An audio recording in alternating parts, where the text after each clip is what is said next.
natural gas, oil, conventional and renewable resources available amongst other mineral resources. So the particular objectives that we want to discuss today include we are here to explore the current government action plans and major challenges, limitations to ensure sustainable development of the region.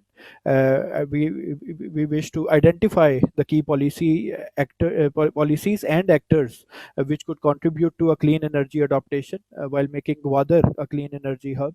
Uh, and of course, we want to learn and identify opportunities in projects such as CPEC to support the transition through technology transfer, knowledge sharing, and capacity building of stakeholders.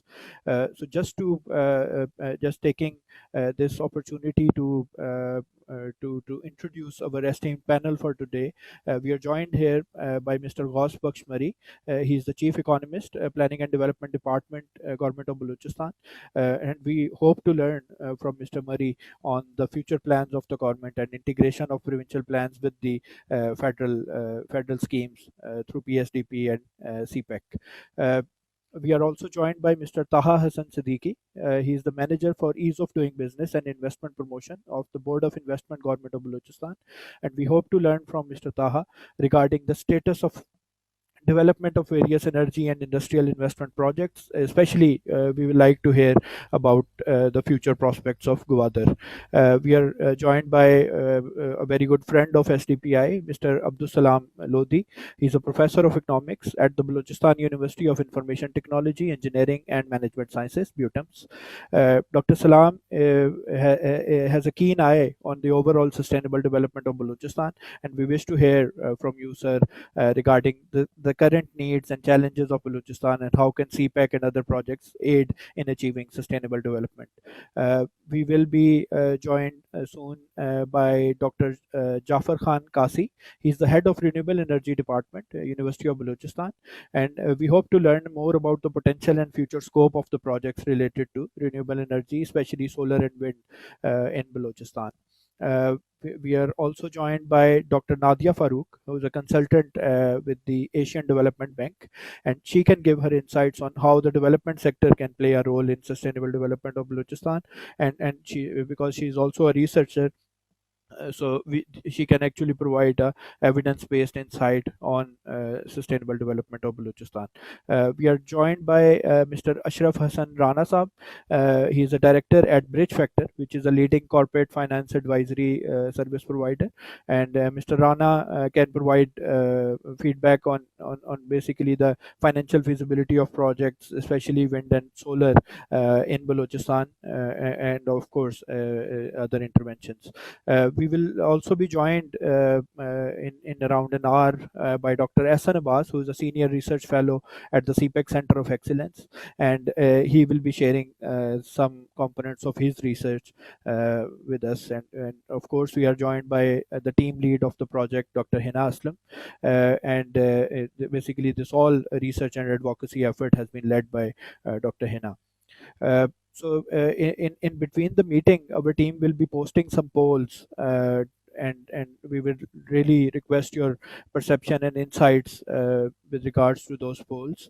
And after the meeting, we will also be emailing you a survey form, which will be a Google survey form, to provide a brief feedback on our meeting methodology as well as overall clean energy transition in Pakistan.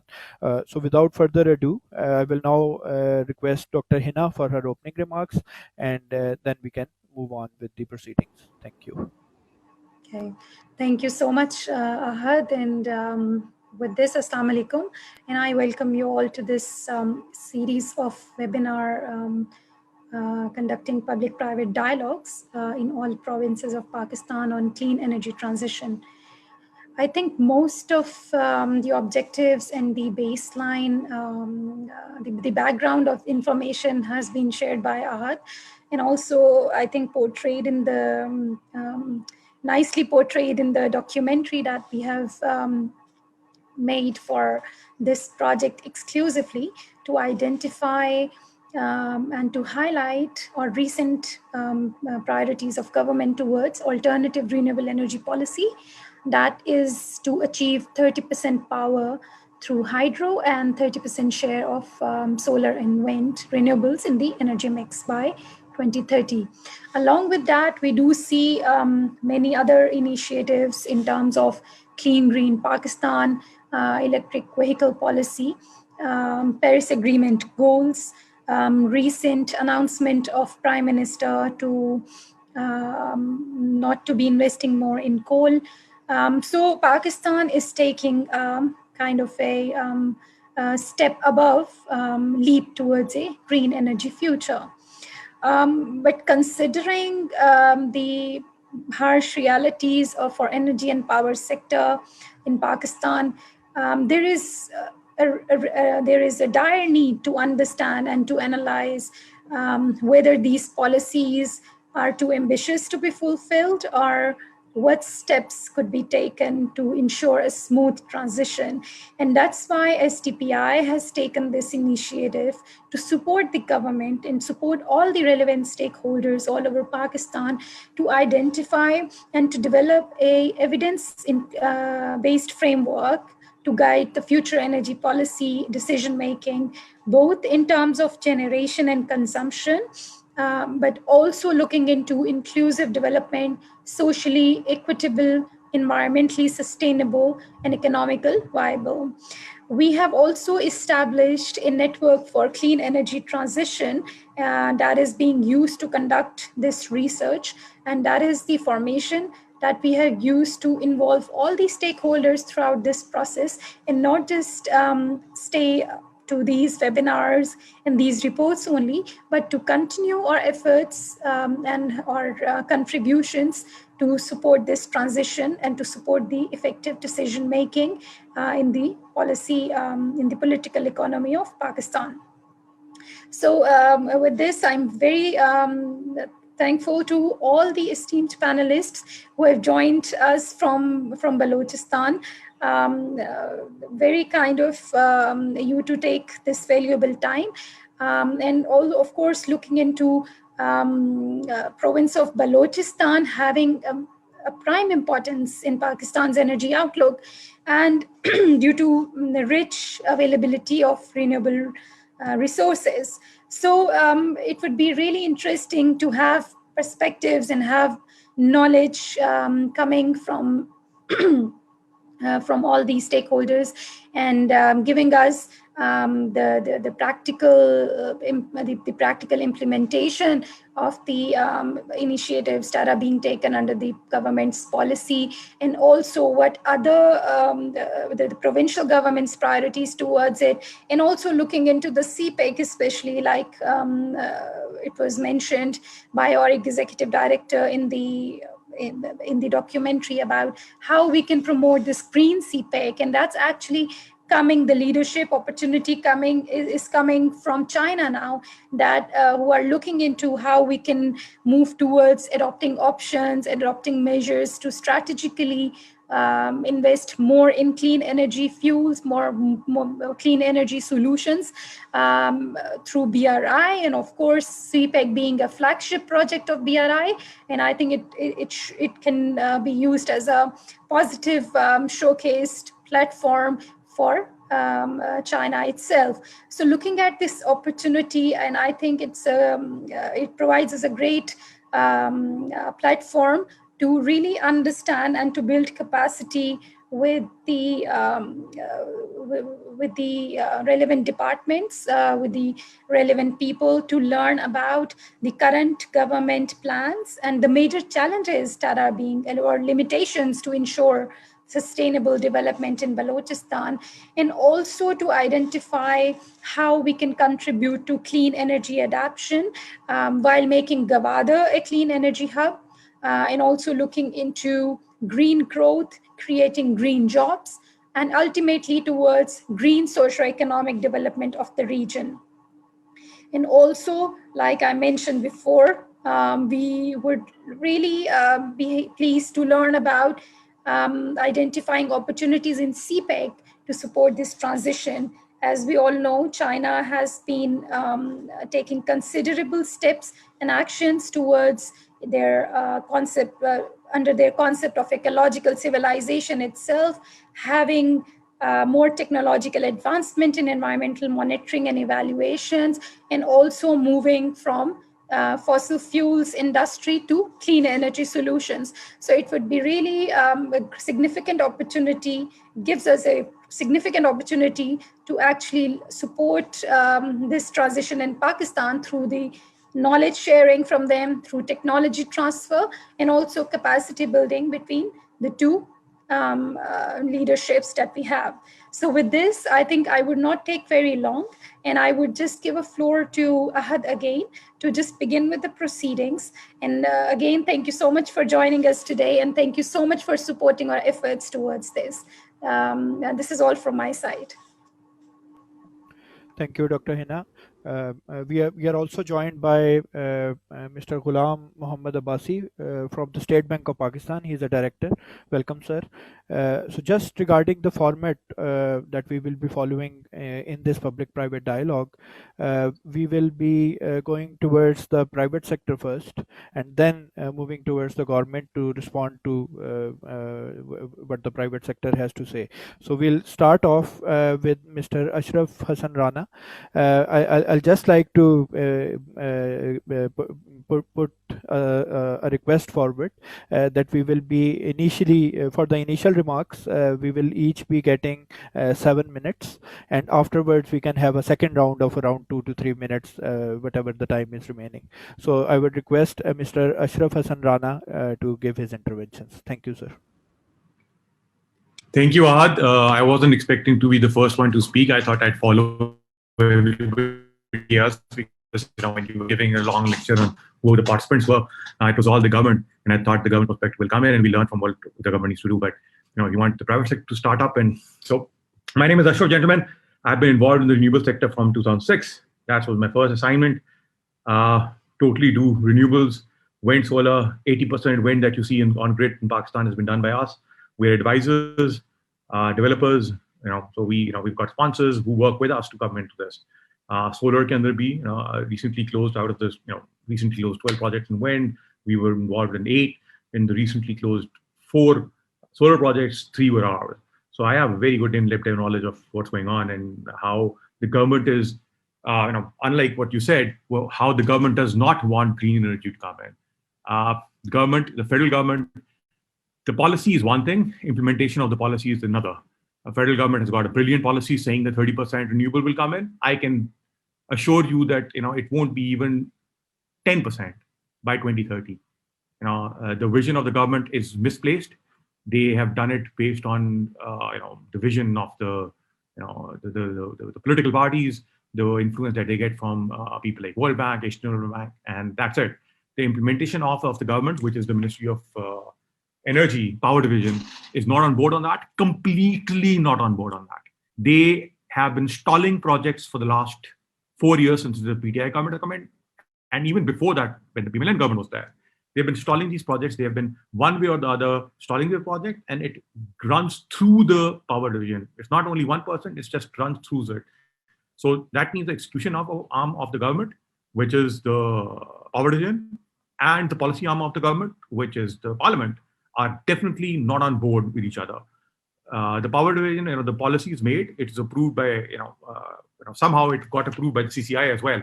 So even all the provinces are on board with respect to this green, alternate energy policy 2020, which establishes really aggressive timelines, gives certain facilities to bring in green energy.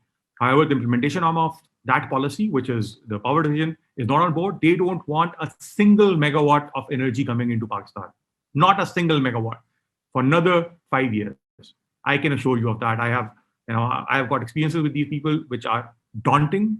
I can go into the depth of it, that how ECC decisions were manipulated against the power, when renewable energy, when the government wanted to put up RLNG projects, how they were done when the coal was coming in. So this is very, very optimistic by looking at the provincial government, which is Balochistan, which is obviously we all love the province of Balochistan. We like promote it.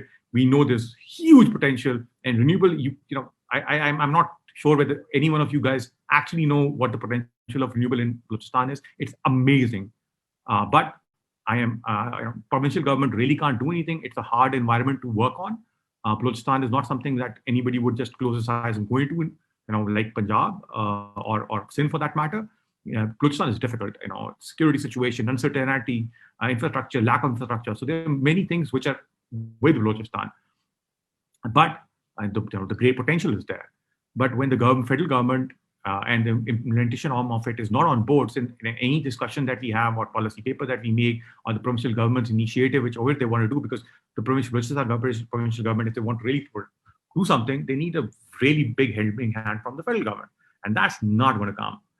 These are all political statements that they want to do this, they want to do that. They just don't want to do anything. We were talking about third coal right now. I think we have put in third coal coming in right now is a burden to the economy. It is 20 years too late. I will give you, I was in third, just a couple of months back. I visited both the Engro coal mine, the power plants, the Shanghai coal mine. I visited everything. You'd be amazed to know that now on the SECMC project, they've got 10 megawatt solar installed to reduce the cost. And on the Shanghai Electric coal mine, they're putting up 100 megawatt solar power to reduce the cost. So even the coal plants, they know that solar is cheaper than coal. That's the reason they're putting it up, so that they can reduce the cost. So even to that extent, you can realize what's going on. When we talk about hydro, initially in the alternate energy policy, hydro was not there. But they realized that if they don't bring in hydro, they'll never be able to achieve 30%. Hydro cost, it's all about economics now. It's not only about green or something. I like to say that it's all about green, making environment very friendly, everything. But in harsh realities of Pakistan, we really don't have that luxury. We're looking at economics of it. Economics of it is very clear. The cost of solar and wind is the lowest cost in the world right now, less than 4 cents, between 3 to 4 cents in Pakistan. That's amazing. But the point is, we talk about hydro because a lot of hydro will come in. It's in pipeline. These are dams. Run-of-the-river projects are what will come into the alternate energy policy. But that's not the way it's been structured. The lowest cost of a hydro project that I have seen given by NEPRA right now is between 7 to 8 cents. Does it really make sense to have 7 to 8 cents when you have abundance of 3 cent power available? It does not. It doesn't really make sense to have that. Yes, it made sense 10 years, 20 years back. But what the government has, repeated governments have done is that they delay the projects. By the time they put, RLNG, believe me, made sense 10 years back, but not when we put it up. It doesn't make sense at this point of time. Coal made sense 20 years back, not right now. It doesn't make sense. So we're going to do the same thing with renewable energy as well. Solar wind will be implemented after 10 years when it really doesn't make sense. There will be something else, maybe nitrogen technology will come in, or hydrocarbons will come in, something else will come in. But that's how the developing countries work on. So our initiatives, the whole thing is that the government and the bureaucracy needs to be on the same page first to do anything about it. Balochistan has tremendous potential. The returns have been reduced. From an investor's perspective, when I look at Pakistan, because I've got a lot of foreign investors coming, we are the first top shop for a foreign investor to come into power sector. We don't have thermal anymore, so it's all renewable. So they ask me, and the what has been going on for the last 1 year with this government, renegotiating of the agreements, whether they were expensive or not. The point is that you are renegotiating an agreement. You agreed with somebody to give 17%, and I will just remind you, 10 years back, when the People's Party government was going, 2013, it was an election based on shortage of electricity. Load shedding was the mantra. 2013 election was won by PMLN because of the electricity. People's Party lost, you can say whatever, but the government lost its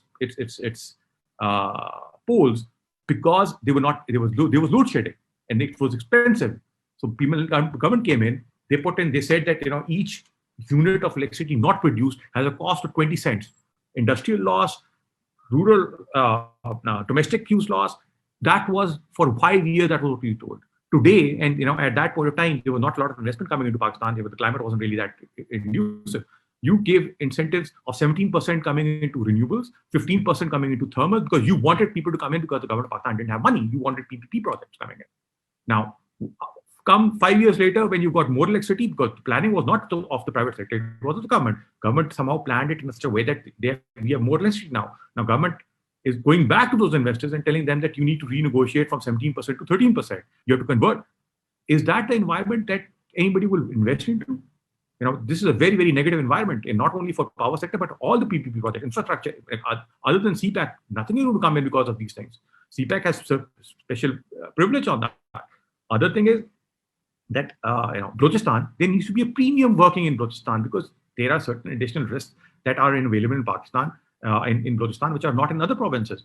But the beauty of it is that the solar irradiation and the wind perspective over there is amazing, and that will take care of it. So maybe a 15 to 17% return will still yield a 3% tariff, and that's what you need to be looking at, not what the investor is making, because the investors, portfolio has certain risks that needs to be taken care of.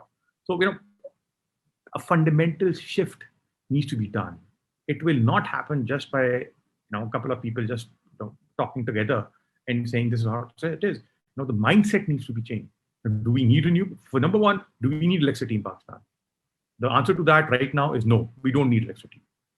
If we don't need electricity, then what are we doing? Why are we making policies when we are actually deceiving the investors as well as people as well as foreigners? Ashraf Saab, kindly, if you can wind up in 1 minute. Yeah, so my winding up on this particular thing is that Balochistan is a beautiful environment for renewables. The future of Pakistan is on renewables. The lowest cost of electricity being done right now, other than hydros, Tarbela, Mangla, if you take that out, because they've been up for 30 years now, is coal. Coal cost is around about 6 cents right now. 6 cents pe aap produce karte hain. The fuel cost on that is more than 4 cents. So capacity payment you take out, and energy payment is what you talk about, because that's marginal cost. Wind, solar in Balochistan is going to cost you 3 cents. So even if you have existing power plants which are LNG based or coal based, and you can shut them down and put in solar as a concept of advantage to the economy, because if the marginal cost of production of solar is less than any other alternate, then you go for solar and wind, and that has to be in Balochistan because the resource over there is brilliant. But that's not how power sector is, how power division is looking at it. Power sector does not want even a single ounce of electricity coming into the system, because they are stuck on running the coal plants, running the thermal plants, and there's a whole philosophy of why those are run. Unless you look at the and I actually think that it would be fair for the government of Pakistan to say that for next 5 years we're not going to do anything, because that would put a rest to all this debate of us trying to put in renewables, because government is giving wrong signals. And and Balochistan, we can harness other things, but that's not the right way to go about it. I think I'm very disappointed. Having worked on the renewable sector for the last 15 years in Pakistan, I know everything. I can assure you, I know everything.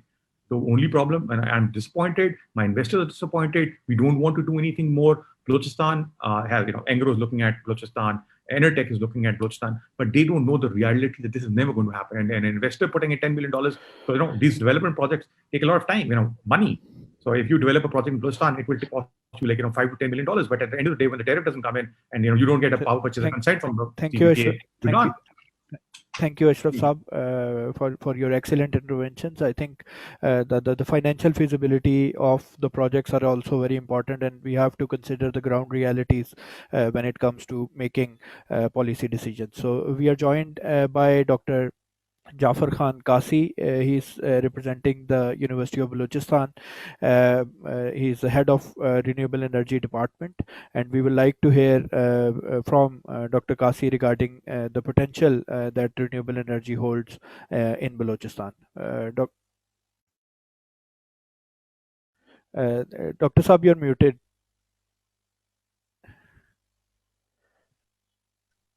Assalamu alaikum. Walaikum salam, sir. Sorry, I joined the meeting a bit late. Around 15 minutes later, I joined the meeting. So, as Dr. Ashraf Hassan said about the policy and the investment, I'm not in that area. Actually, I'm chairperson of the Department of Renewable Energy.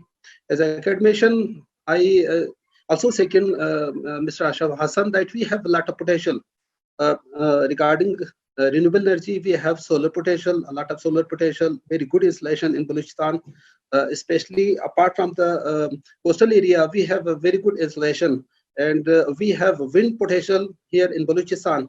So, as I'm not part of the policymakers, uh, I just want that we want renewable energy in Balochistan because we have scattered population. So for scattered population, if we have a good potential of renewable energy such like solar and wind, so we should come for the renewable energy. We should think about the off-grid energy solution also, because for the scattered population, it is a very good solution that we have. We can save save our energy from the line losses and from a part area. So I also want to have renewable energy if the government have good attention towards this area.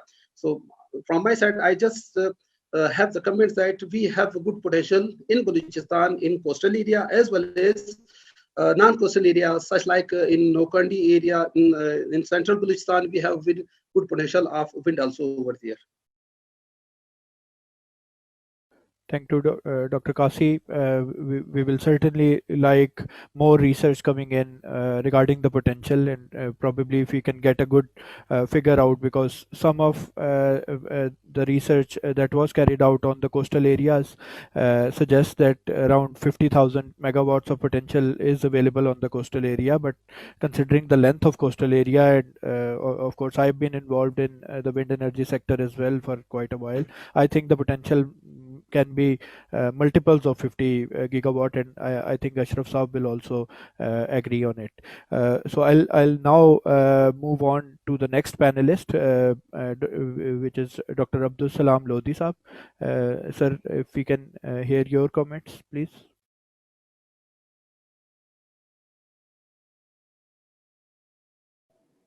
Thank you, sir. First of all, I will apologize because my bandwidth is low, so I cannot on my video, and I hope I'm audible. Yes, are you sir. listening me? Yes, sir. You're audible, sir. Thank you. Oh, thank you. We are very grateful to DPI for this exclusive program on Balochistan, and including the stakeholders who are working in Balochistan, and they are from Balochistan.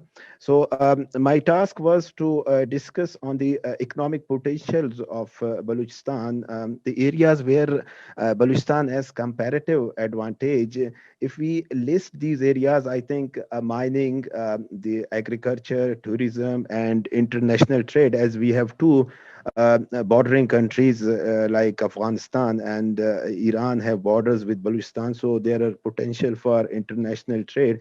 But let me talk about agriculture. In agriculture, if we have this I value low delta crops like olive, cotton, and other different nuts. We can grow it very the Balochistan has a potential to grow these crops, and they are highly valuable. And the other and livestock, if we compare the Balochistan with the rest of the country, we have 93% area which is available for grazing this large and small animals. So we have a lot of potential in livestock and fisheries. And as for this renewable energy, as my colleagues discussed this, Balochistan has a lot of potential on this renewable energy, especially wind and solar. We have wind belts, like if we look with different wind corridors in coastal areas, in this Nokandi area, like Taftan, Noshki, Kharan. If we look at these areas, and then this Job, Klasefla and Klasefla, Nasai, in this area we have big wind corridors, and unfortunately, if we see the economic zones in Pakistan, these economic zones are more becoming political zones. Like in China, if we see the CPEC, they are focusing in their least developed areas. Like their projects are focusing in the least developed areas. But in Pakistan, Balochistan is the least developed province, but hardly we can see there are economic zones in the papers, but the implementation or the other phase of economic zones are missing. I suggest for this renewable energy, if we should have 2 to 3 or 1 to 2 economic zones in Balochistan, it can have a very good results, especially solar and wind. If I name the areas where these, like we have ample sunshine, we have ample velocity of wind, which is needed for this energy. We should have this economic zones in Balochistan on renewable energy. Now time is not too we have time to think on this and focus on this. And as my colleagues told, that we have scattered populations, and the cities which are if we talk about the divisional headquarters or district headquarters, they are not livingable cities because of this problem of energy. Outside Quetta, we don't have we have energy interruption, too much energy interruption in 24 hours, 8 to 10 hours electricity we have. So how the economic life can run without energy? The most of the people, they are just waiting for energy, for electricity, and they when there is electricity, they will start working, and they don't know when there will be a shutdown. So I think there are too many unfortunate having a lot of potential, but still this potential is not utilized. If we see the if we talk about CPEC, how it can wander in Balochistan, and how much potential it has for Balochistan. If we talk about the connectivity, which is improved a bit after the CPEC, especially when we have this Khushab, Nag, and Surab highways, the hours which reduced from 36 to 48 hours. We need 36 to 48 hours to reach from Quetta to Gawadar. But now, because of this improved connectivity, we can reach there in 8 to 10 hours. And in this Ramzan, when I see the Milan which is coming from Turbat, and it was at peak time, and I hope this farmers got a good price for this. And when the sailors told me it's coming from Turbat, so you can imagine how much happy I was, because Turbat was famous for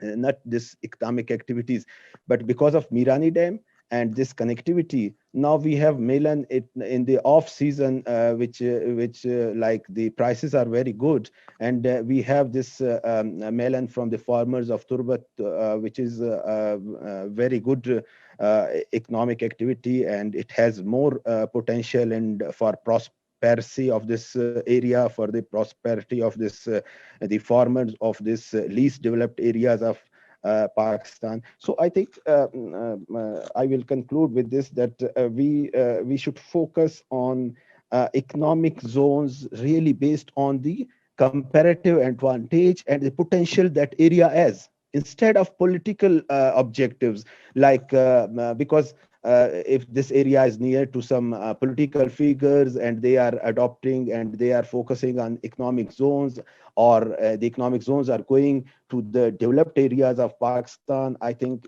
we should stop these things, and we should really think about the potentials which Balochistan have. And this definitely, when we get benefit from these potentials, it will be not only beneficial for Balochistan only, but it will be beneficial for Pakistan too. Thank you. In the first round, I will finish with these words. And in the second round, if you have a specific question to me, then I will answer that question. Thank you very much. Thank you, Dr. Abdul Salaam. I will now move to Dr. Nadia Farooq. She is a consultant at Asian Development Bank. Ma'am, if we can kindly hear your interventions here. Thank you. Assalamu alaikum. Thank you very much for inviting me. It's really a great topic and need of the time, actually. I visited Brussels in 2018, June, and I was really surprised to hear that it was in their economic agenda to include the renewable energy as a 30% of the total mix. And they were working, immensely on getting this target. And I have seen the hotel where I stayed. There was the building all across that hotel. Every building was covered with the solar panels. So at that time, European Union was really interested to invest in Pakistan in renewable energy. And now I'm happy to see that the government have made a plan, but that seems over ambitious target to have 60% in the total mix. But let's see how things come up. At least they have a certain plan. So the renewable energy is now it's expected to make up to 30% of world's total energy by 2024, according to the International Energy Agency. And most of this is driven by solar and wind projects that continue to be rolled out at a startling pace. So it's a, great learning opportunity for us as well. And now we have also seen that renewable energy has demonstrated that it delivers clean, sustainable, cost-effective energy services, providing a necessary, albeit insufficient base for poverty reduction and development, which we actually needed in the province of Balochistan. And it is already accepted that renewable energy technologies might significantly cover the electricity demand and reduce the emissions. I have also worked one of the ADB's project, that's a clean energy project back in 2017, and they covered the two provinces, KP and Punjab. In Punjab, they had for solar energy panels, and in KP, they had MHPs, micro hydel power projects, and that was an amazing project, and that is still working on, and it gives a lot of results to the local communities, people especially who are living on the top areas of the mountains. And it's a good way for the women. And I surveyed that place after 2 years, and the women were really happy because they had started their new small businesses and regarding their home-based embroidery setups and small, projects, including their minimal productions. So it was a good project, and it paid a lot of outcome to the local community. So when we talk about the sustainable development, then it is important for economic growth, actually, because I'm an economist. So the environment must be conserved while development is taking place. Resources must be used in such a way that something is covered for future generations. And thirdly, the standard of living of all people must be raised. So the province of Balochistan is rich in renewable energy resources, as all other my panelists have already mentioned, so which must be explored for the sustainable development of the province. Solar radiation in Balochistan is highest compared to the other parts of the Pakistan, as the annual average mean daily solar radiation is about 5.9 to 6.2 kilowatt per hour per day in the province. And CPEC is really a great opportunity. We can include these projects, and it can pay off to the local community, as one of the earlier panelists has mentioned that there's a scattered population. So for the smaller unit, for the smaller population will play a great role. I have three recommendations for Balochistan specifically. The renewable energy is ideally suitable for the energy requirements of villages and remote areas where energy consumption is very low. So government should seriously focus on this issue. And then secondly, there's a substantial potential of renewable energy in Balochistan, considering the amount of solar isolation and wind speed in many parts of the province. So there's a need to utilize these potentials for getting the economic prosperity in the province. And thirdly, the public-private sector organizations need to come forward to educate and facilitate the people for renewable energy, since there is a huge lack of understanding regarding the usage and installation of renewable energy technologies. So with the public-private partnership, long-term goals can be achieved in terms of renewable energy, which will reduce the pressure on the existing energy supply system. So for first round, I think it's just from my side.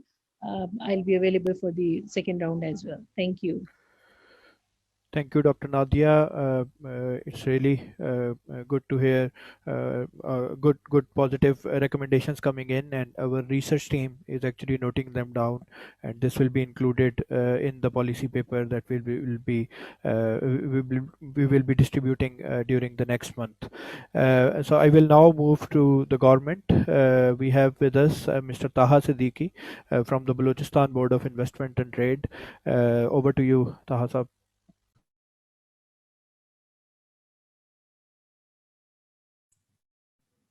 Assalamu alaikum, and thank you for this opportunity and inviting me to this panel discussion. I would like to start off by introducing Balochistan Board of Investment and Trade. For those of you who don't know, Balochistan Board of Investment and Trade is a semi-government organization with the mandate to provide investment facilitation and work towards ease of doing business in the province. Its role is basically bridging the gap between private and the public sector. With the public sector, we representatives of the private sector, and with the private sector, we representative of the public sector. So talking about Balochistan, it has already been talked about that Balochistan is very rich in all resources when it comes to investments. When we talk about investments, there are three primary factors which attract investments in any area. One of them is the incentives available, one of them is the demand, and thirdly are the resources which are available in the region. Huge demands of energy. We still haven't been able to solve the problem of load shedding with the scattered population and the difficult terrain of to provide electricity to all the areas. Even in Quetta, which is the capital, it has not been able to eliminate load shedding like it has been able to do in Punjab and Sindh.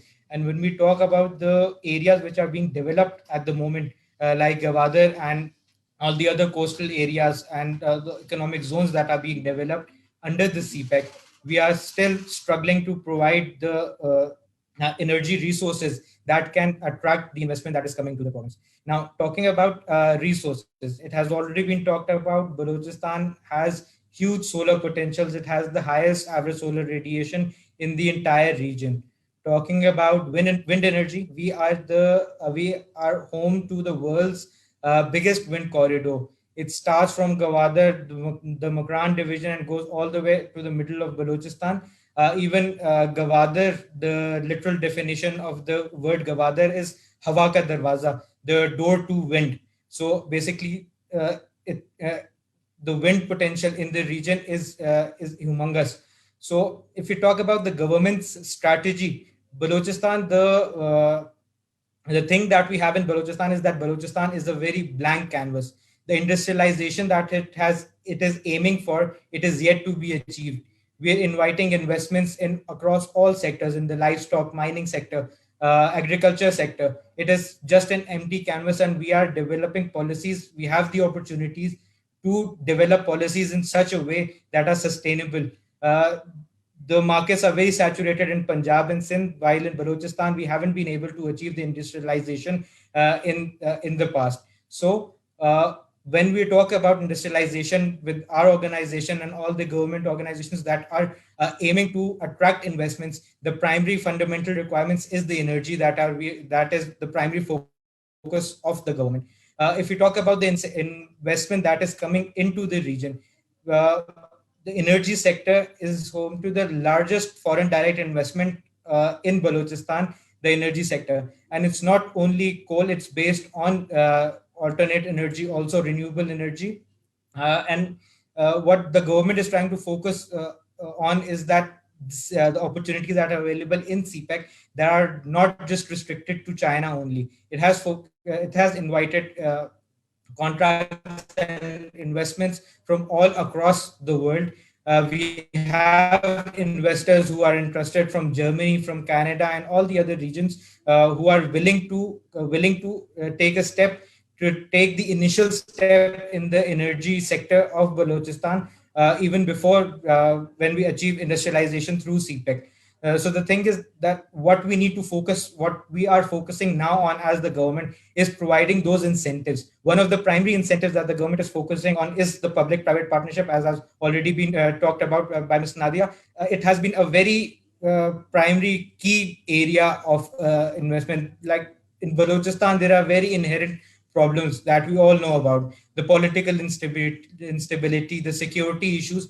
To cater to that, the public-private partnership model that it is being developed, it is already in place, but it has been the government's primary focus to modernize it and to make it investor friendly, in order to invite those investors when the government has a stake itself in the investments, that provides the necessary security that the investments require. Balochistan, it is largely undeveloped. We have huge resources of land. The land is available for almost all kind of investments from energy and other sectors. So it is the utilization of that land that the government is focusing on with the public-private partnership. Balochistan government also notified its lease policy for foreign investments back in 2019, which tells that the focus of the government is inviting the private sector into all sectors, including energy. As Mr. Ashraf Hassan talked about, that there are a lot of political problems that the federal government and the provincial governments face, which have restricted the implementation of the policies that the government already has implemented. But in Balochistan, the things are very different compared to Sindh and Punjab. Because of it being a blank canvas, we are in the process of developing the mechanisms. We don't have an electricity network that runs all across the province. So even currently, if I talk about solar energy, the solar potentials, the markets here are full of solar panels that are being implemented, that are being installed at a very micro level. The electricity hasn't reached the small areas in the mountainous regions, but it has the solar businessmen, the local populations. They are relying heavily on the solar energy at a micro level. What we are focusing on right now is that using these potentials to make it to convert them into a macro level policy for inviting investments into the private sector. So this is all from my end. I will be more than welcome to answer any questions that are relating to the government's policies further on. So thanks a Thank you, lot. Taha Sahab. Thank you. So now we move to Mr. Ghaus Baksh Mari Sahab. He's the Chief Economist, Planning and Development Department of Balochistan, and we will like to hear your policy perspective on the subject, sir. Thank you. बिस्मिल्लाहिर्रहमानिर्रहीम। सबसे पहले doctor वकार साहब आपका हिना आपका और खान साहब आपका बहुत शुक्रगुजार हूँ कि आपने बलूचिस्तान के ऊपर एनर्जी के ऊपर, और एनर्जी इस वक्त जाहिर है कि पाकिस्तान में बहुत सारे इंडस्ट्रीज बंद इसलिए हुए कि वहाँ एनर्जी अवेलेबल नहीं था। और हम अक्सर बात करते हैं कि बलूचिस्तान में तमाम सोर्सेज मौजूद है, चाहे वह एनर्जी की बात करें, मिनरल की बात करें, कोस्ट की बात करें या ब्लू इकॉनमी की बात करें। अनफॉर्चुनेटली बलूचिस्तान के इन तमाम चीज़ों को हम फायदा नहीं ले रहे। इसकी सबसे बड़ी वजह है, जैसे आप लोग बात कर रहे हैं कि ये सिक्योरिटी इशू है, पॉलिटिकल इशू है। आप देखिए ये बलूचिस्तान में ये जो चल रही है ना, ये सिक्योरिटी इशू कह रहे हैं, मेरे ख्याल में पाकिस्तान के 70 साल तारीख में ये 5वीं दफा है कि हम ये सिक्योरिटी इशूज को डिस्कस कर रहे हैं। मैं डॉक्टर है ना आपसे गुजारिश करता हूँ, जैसे कि आप जब एक काम शुरू करते हैं तो सबसे पहले आप वो ईज ऑफ डूइंग बिजनेस के लिए बात करते हैं। मेरा ये गुजारिश है कि आप सबसे पहले एक चैप्टर इसके पॉलिसी पे बनाएं, ईज ऑफ डूइंग बिजनेस। उसको आप अपने प्रायोरिटी को सिक्योरिटी रखें, क्योंकि जब तक कोई भी इन्वेस्टमेंट कभी भी नहीं करेगा जब तक वहाँ आप हालात को ठीक और फेवरेबल न बनाए। जहाँ तक आप बात कर रहे हैं ना एनर्जी की, बलूचिस्तान में विंड मिल भी है, और अब मेरे साथ आमिर साहब बैठे हुए हैं, हमारे चीफ ऑफ सेक्शन है, मैं इनको इंट्रोडक्शन कर दूँ। ये हमारे चीफ हैं अर्बन प्लानिंग का, अर्बन पीएनडी आमिर साहब डील करते हैं, और इन्होंने हमारा बलूचिस्तान का फर्स्ट 5 ईयर प्लान का ड्राफ्ट बनाया हुआ है, जो कि अब एसडीपीआई के साथ हमने डिस्कस भी किया हुआ था, उनके साथ हमारी गपशप भी हुई थी। और दूसरा हमने ये बलूचिस्तान में हमने बॉर्डरिंग एरिया के ऊपर एक प्लानिंग कमीशन ने डॉक्यूमेंट मांगा था, वो भी हमारे आमिर साहब ने इसको ड्राफ्ट किया है। फिर मैं आमिर साहब से गुजारिश करूंगा वो आपसे गपशप करें। मेरा डॉक्टर हिना साहबा आपसे SDPI से यही गुजारिश है कि आप अपना जो फर्स्ट इंट्रोडक्शन चैप्टर या कहीं भी वो ईज ऑफ डूइंग को डिस्कस कर लें कि हम किस तरह बलूचिस्तान में इन्वेस्टमेंट कर सकते हैं और हमारे क्या मसाइल हैं जो कि बार बार ये मसाइल हमारे पास आ रहे हैं, वो ईज ऑफ डूइंग बिजनेस में से हम शुरू कर लेंगे। और इससे मेरी आपसे गुजारिश है कि आप वो करें। बाकी मैं आमिर साहब को गुजारिश करता हूँ वो आपको ये टॉपिक के ऊपर बात करते हैं। थैंक यू आमिर साहब। Assalamu alaikum. My name is Amir Hussain. I'm working as the chief of section in Planning and Development Department. As far as Mari Saab said that Balochistan is far lucky as compared to the other sister provinces due to having large potential, various potential in economic from the sense of the economic side. I will just quote 3 to 4 action plans for the government to take. The first of all that is most needed, that we should have to consider vast area of Balochistan, which is almost 44% of Pakistan. So it is a big area to meet the needs of the large scattered population. So rather to go for large projects, we have to consider small scale renewable projects, because it will be easier for the government to access the scattered population by having a very small scale renewable projects.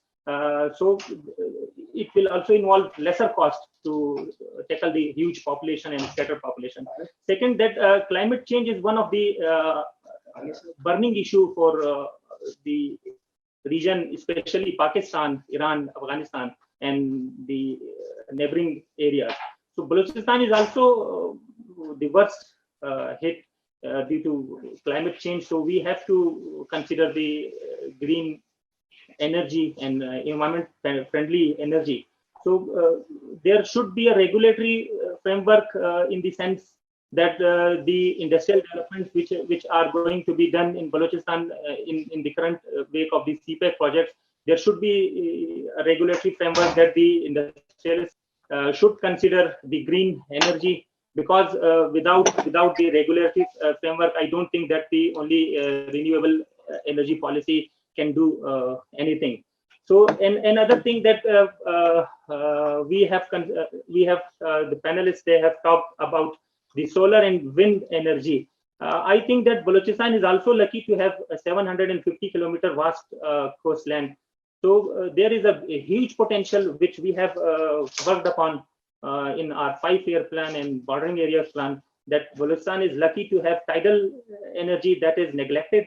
And I think that the policymakers should also think, and our neighboring countries like India, like South Korea, like China, they have done a lot on tidal energy, which is very cheaper, like solar and wind. So we also should consider. And the thing which is missing, that the financial barriers for the government is also a big challenge for us, that how to meet the renewable energy projects, because in the coming days we have to switch the technical we have to switch our technology from the coal power plants towards the friendly climate energy. And so for that financial barrier, the government should involve the private sector, because the private sector can assist the government in having all those projects. So these are the 3 or 4 areas where the government should work upon, and that is from my side. Thank you. Thank you, Mari Saab and his colleague. So we will now move on to our second round. We are also waiting for one representative from the CPEC Center of Excellence, who has to present some of the findings of their recent research on Balochistan. So if I can go back to Ashraf Hassan Rana Saab, and sir, of course we all have been discussing problems throughout the last 5-6 years since I've been involved in this policy and in the policy stakeholders. So let's focus more on the solutions now. What do you suggest? How can we move forward if we want to achieve the targets of the ARE policy? If we want to truly have sustainable development in Pakistan and more particularly in Balochistan with regards to energy, of course. So what possibly can be the way forward? And of course, you can take this time to discuss any of the that were missed out in your initial remarks, and also to if you will like to answer any of the comments that have been coming in the Q&A tab. Over to you, Ashraf Saab. Okay, a couple of comments on things that have been discussed. One, Gwadar, absolutely right. Gwadar should have been the pilot project for renewables, but it is not. We have a 300 megawatt coal-fired power plant coming over there, which will fulfill the requirement of Gwadar and surrounding areas. So if you require, renewable energy will only come in, we're not like the European countries where they put in renewable energy because it's of the climate change. We'd like to think that, but that's not true. We only put in energy when there is a requirement and somebody is willing to pay for it, because our economic dynamics and energy dynamics are very different. So, we can think about, energy potential in Balochistan. I agree, it's tremendous. But how do we take the step? Gwadar should have been the first place where renewables could have been done, because that's a new city coming up, economic activity will happen, a lot of things will happen. But now that you'll be putting up a 300 megawatt coal-fired power plant, which is a chief financial close and is under construction, I don't think anything else is going to come over there, because there's no need for electricity. And if you put in more electricity, then if you have to fundamentally decide, अगर 300 megawatt का coal power plant आ रहा है तो फिर renewable नहीं आएगा वहां पे. It's as simple as that. We can trump up whatever we want. It's not happening. Maybe it's not happening. Balochistan internal requirement of electricity is very little. Off grid, बहुत थोड़ा सा rooftop solar घरों पे लगवा लें, that's good enough for you. If Balochistan needs to think big, it has to be the exporter of electricity to the whole of the country. पूरे पाकिस्तान के अंदर मैं आपको बताता हूं भाई, आपको बलूचिस्तान के अंदर इतना पोटेंशियल है, आपके पास वहां पे ग्रिड ही नहीं है भाई उठाने के लिए. ग्रिड बनेगी वहां पे पाकिस्तान के अंदर. अभी मोटियारी से लेके लाहौर तक 2000 मेगावाट की HVDC लाइन बन रही है. बलूचिस्तान में एक लाइन नहीं है. आपके पास सबसे cheapest gas fired power plant है, मेरिट नंबर 1. उच 1 and उच 2 आर मेरिट नंबर 1 and 2. वो आपके वहां से है. उच 1 का कंसेशन खत्म हो रहा है, इंफ्रास्ट्रक्चर आपके पास वहां पड़ा हुआ है. वहीं सोलर रेडिएशन बहुत ज्यादा है. 800 मेगावाट का सोलर प्रोजेक्ट लगा लें भाई, वहां से इलेक्ट्रिसिटी निकल जाएगी. That's not how it's going to happen. आप Balochistan is going to be the hub. आपको सारे पावर प्लांट बंद कर देने चाहिए, हाइड्रो भी बंद करने चाहिए, बिकॉज बलूचिस्तान के पास इतनी सस्ती इलेक्ट्रिसिटी बना सकते हैं. So thinking has to change. As far as CPEC is concerned, CPEC क्यों बनाया गया था भाई? सबसे पहले ये सोचे CPEC क्यों चाहिए था हमें. इसलिए चाहिए था बिकॉज लोग पाकिस्तान में इन्वेस्ट नहीं करना चाह रहे थे. हमारे पास जो इंफ्रास्ट्रक्चर प्रोजेक्ट्स थे, गवर्नमेंट के पास पैसे नहीं थे, प्राइवेट सेक्टर की मोबिलाइजेशन नहीं थी. Basic idea was funding. पैसे नहीं थे भाई करने के लिए. तो वो चाइनीज के साथ हमने कोलैबोरेशन की, उन्होंने एक्सटॉर्बिनेंट रेट दिए, लेकिन हमारा इंफ्रास्ट्रक्चर बन गया. रिन्यूएबल एनर्जी में CPEC की जरूरत नहीं है. आपके पास Balochistan government is already aware कि पूरे यूरोपियन कंट्रीज यहाँ पे बैठे हुए हैं इन्वेस्टमेंट करने के लिए रिन्यूएबल के अंदर. Even in Balochistan, I know for a fact, लोगों का when people come in and talk to government people, they're not really investments. Enertech is a Kuwaiti investment.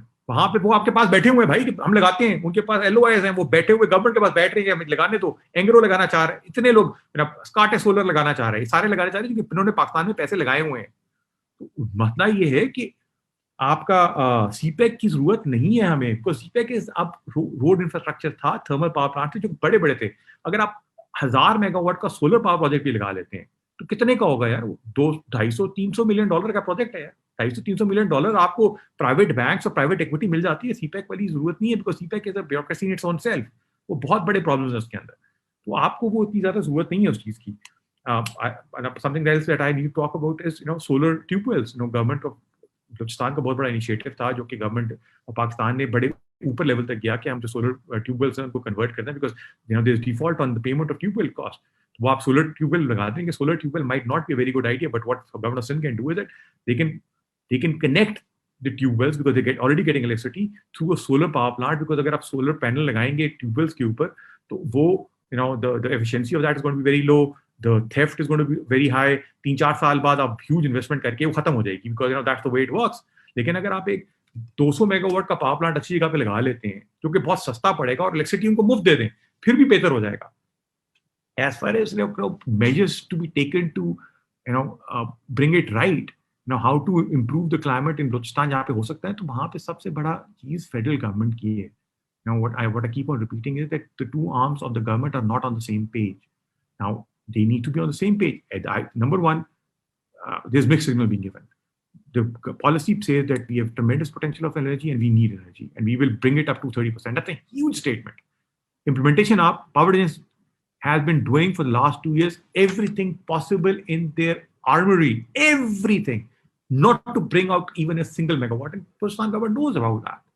पहले तो government has to think करना है कि नहीं करना. Not provincial government. It has to be. देखिए utility scale projects जो होंगे या large projects जो होंगे, वो there are certain mechanisms globally accepted जो कि हम करते हैं. उसके अंदर certain guarantees are going to come in. Federal guarantees are going to come in because provincial government cannot give financial guarantees. They have to have their NFC award guarantees given. वो नहीं हो सकता. सिंध ने बहुत ट्राई किया है, कुछ project अच्छे किए भी हैं इसके अंदर, लेकिन वो मुश्किल काम है. Federal government has to support it. Federal government support करना है तो federal government has to be on the page right now कि दोनों प्रोजेक्ट करने हैं कि नहीं करने. Implementation arm and the policy arm.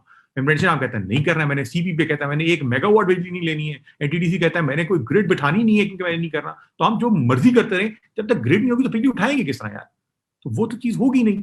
आपका government needs to think itself. और मेरा तो ये ख्याल है कि बाय दैट अब government, there was a question that came in that why can't we stop dispatching thermal power plants when the cost of electricity of solar and wind is lower and put up more power plant. That's absolutely correct. Government is thinking of that. पहले excuse ये थी कि RLNG project के अंदर take and पे है और back and के ऊपर के पे कतर की गवर्नमेंट के साथ है LNG के ऊपर. अगर हम इसको रोक देते हैं और उनको डिस्पैच नहीं करते तो वो टेक एंड पे में पेमेंट करनी पड़ती है. अब वो भी खत्म हो गया. गवर्नमेंट ने भी कैबिनेट अप्रूव किया कि दो जो RLNG प्रोजेक्ट है फेडरल गवर्नमेंट के कायदे आजम थर्मल वाले, उसके अंदर से डिस्पैचिंग ये मिनिमम टेकन पे खत्म हो जाएगा. अगर वो खत्म हो जाएगा तो इसका मतलब है कि नेक्स्ट मूव इज कि उनको हम डिस्पैच नहीं किया करेंगे जब वो महंगे होंगे, उनको पैसे बनेंगे. Absolutely right. लेकिन ये अभी प्लान बन रहा है. जब तक 1 साल गुजरेगा ये प्लान मटीरियल होगा, तब तक इलेक्शन ईयर शुरू हो जाएगा, सारे भूल जाएंगे. नेक्स्ट नई गवर्नमेंट आएगी, वो 1 साल 3 साल खुद सोचेगी कि क्या करना है. अभी तो चल रहा है सब कुछ, बाय द टाइम उनको समझ आएगी तब तक उनके बाहर जाने की वजह. तो पाकिस्तान की हिस्ट्री इसी तरह चल रही है और इसी तरह चलती रहेगी.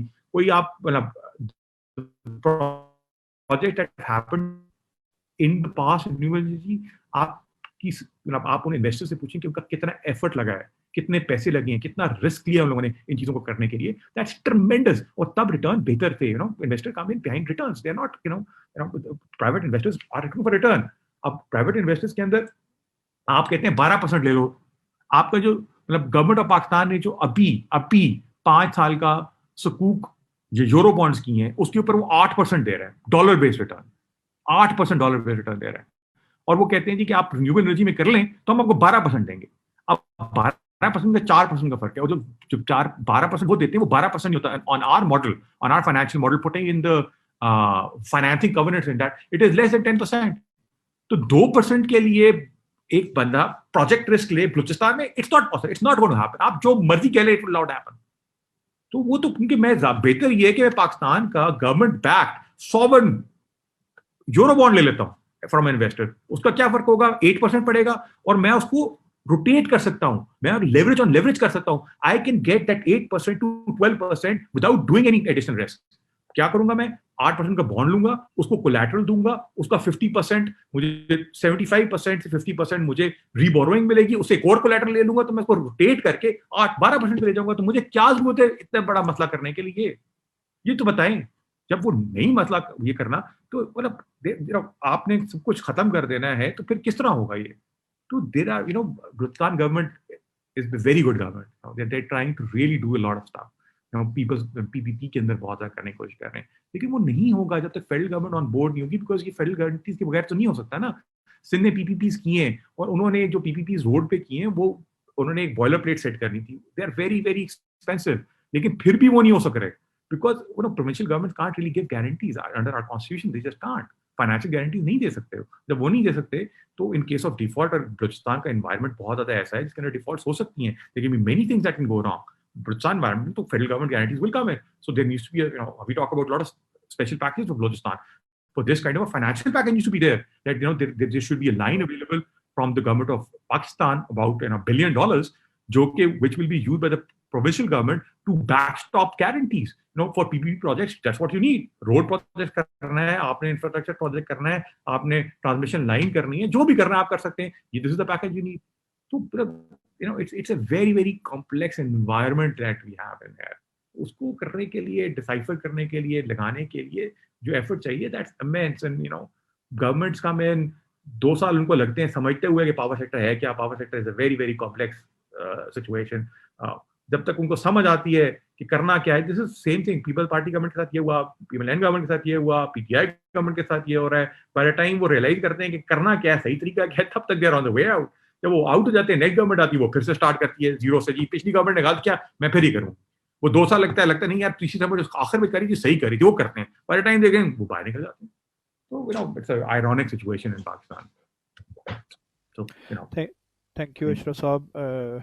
I think it was very insightful, and of course our research team will be taking notes of these, and we will be converting them into policy recommendations, and hopefully our document will be out during the next month.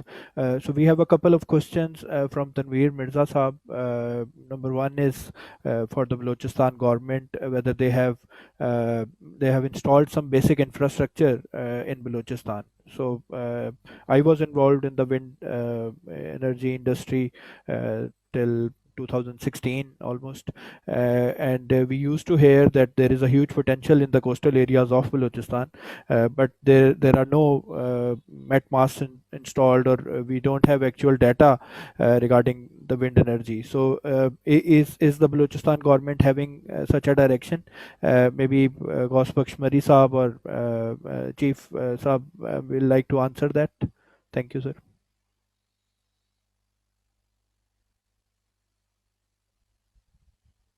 एक कोई 3-4 साल पहले हमने एक study करवाई थी, कोई foreign उसका था, तो लेकिन उसके ऊपर हमने कोई खास वो नहीं किया. फिर हमने बाद में विंड बलूचिस्तान में, जैसे हम लोग डिस्कस करते हैं कि बलूचिस्तान में विंड की बड़ी कॉरिडोर है, फलाना है, और ऐसा कोई सच स्टडी हमारे एनर्जी डिपार्टमेंट ने नहीं किया कि कहाँ कितना पोटेंशियल है. मेरे इल्म में नहीं है. हमने एक दफ़ा रखा था पीएचडीपी में भी कि हम किस तरह ये विंड को मतलब जो हमारे पास बहुत बड़ा ज़ख़ीरा है, हम इसको यूटिलाइज कर सकते हैं. अनफॉर्चुनेटली हमने उसके ऊपर कोई स्टडी नहीं की. ऐसे गपशप में तो हमने बहुत सुना है कि फलाना इतना.